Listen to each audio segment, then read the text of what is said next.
നമസ്കാരം. വടക്കൻ ജപ്പാനെ നടുക്കിയ അതിശക്തമായ ഭൂചലനവും പിന്നാലെ സുനാമി മുന്നറിയിപ്പും.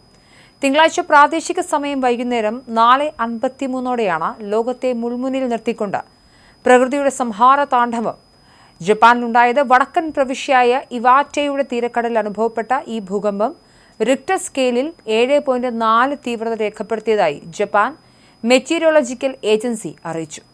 ഭൂചലനത്തിന് പിന്നാലെ 3 മീറ്റർ വരെ ഉയരത്തിൽ സുനാമി തിരമാലകൾ ആഞ്ഞടിക്കാൻ സാധ്യതയുണ്ടെന്ന മുന്നറിയിപ്പ് വന്നതോടെ രാജ്യം ഭീതിയുടെ നിഴലിലായി. ഇവാറ്റെ, ഹൊക്കൈഡോ പ്രവിശ്യകളിൽ അധികൃതർ അതീവ ജാഗ്രതാ നിർദ്ദേശം പുറപ്പെടുവിച്ചിട്ടുണ്ട്. ഭൂചലനം നടന്ന ഏകദേശം 40 മിനിറ്റുകൾക്ക് ശേഷം ഇവാറ്റയിലെ കുജി തുറമുഖത്ത് 80 സെന്റിമീറ്റർ ഉയരത്തിൽ തിരമാലകൾ കരയിലേക്ക് ഇരച്ചുകയറി എന്നുള്ള റിപ്പോർട്ടുകളും വരുന്നുണ്ട്. തീരപ്രദേശങ്ങളിൽ താമസിക്കുന്നവരോടും പുഴയോരങ്ങളിലുള്ളവരോടും എത്രയും വേഗം ഉയരമുള്ള സുരക്ഷിത സ്ഥാനങ്ങളിലേക്ക് മാറാൻ സർക്കാർ കർശന നിർദ്ദേശം നൽകിയിട്ടുണ്ട്. സുനാമി തിരമാലകൾ ആവർത്തിച്ച് വരാൻ സാധ്യതയുള്ളതിനാൽ മുന്നറിയിപ്പ് പിൻവലിക്കുന്നതുവരെ ആരും സുരക്ഷിത സ്ഥാനങ്ങളിൽ നിന്നും മാറരുതെന്ന് കാലാവസ്ഥാ നിരീക്ഷണ കേന്ദ്രവും അറിയിച്ചു. വടക്കൻ ജപ്പാനിലാണ് ഭൂകമ്പം കേന്ദ്രീകരിച്ചതെങ്കിലും നൂറുകണക്കിന് കിലോമീറ്റർ അകലെയുള്ള തലസ്ഥാനമായ ടോക്കിയോയെ പോലും ഈ പ്രകമ്പനം പിടിച്ചുലച്ചതായും റിപ്പോർട്ടുണ്ട്. നഗരത്തിലെ വലിയ കെട്ടിടങ്ങൾ ഭീകരമായി കുലുങ്ങിയതോടെ പരിഭ്രാന്തരായ ജനങ്ങൾ തെരുവുകളിലേക്ക് ഓടിയിറങ്ങി. ഭൂചലനത്തെ തുടർന്നുണ്ടായ നാശനഷ്ടങ്ങളെക്കുറിച്ചോ ജീവഹാനികളെക്കുറിച്ചോ ഉള്ള ഔദ്യോഗിക സ്ഥിരീകരണങ്ങൾ ഇതുവരെയും ലഭ്യമായിട്ടില്ല. അടിയന്തര സാഹചര്യം നേടുന്നതിനായി പ്രധാനമന്ത്രിയുടെ ഓഫീസിൽ പ്രത്യേക ക്രൈസിസ് മാനേജ്മെന്റ് ടീമും രൂപീകരിക്കപ്പെട്ടിട്ടുണ്ട്.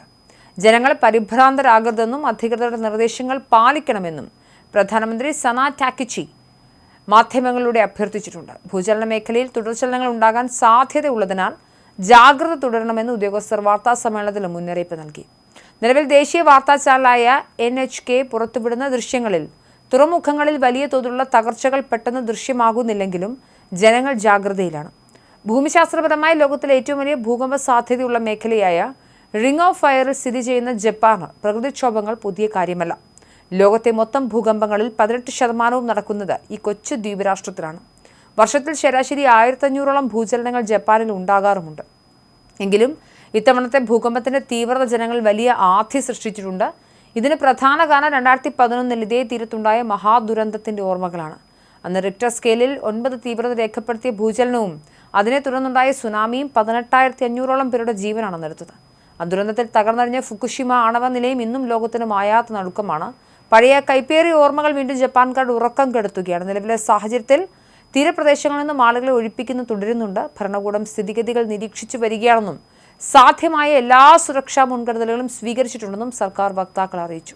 വരും മണിക്കൂറുകൾ ജപ്പാൻ ഏറെ നിർണായകമാണ്. തിരമാലകളുടെ ഉയരം കൂടാൻ സാധ്യതയുള്ളതിനാൽ അതീവ ജാഗ്രത തുടരാൻ തന്നെയാണ് തീരുമാനം.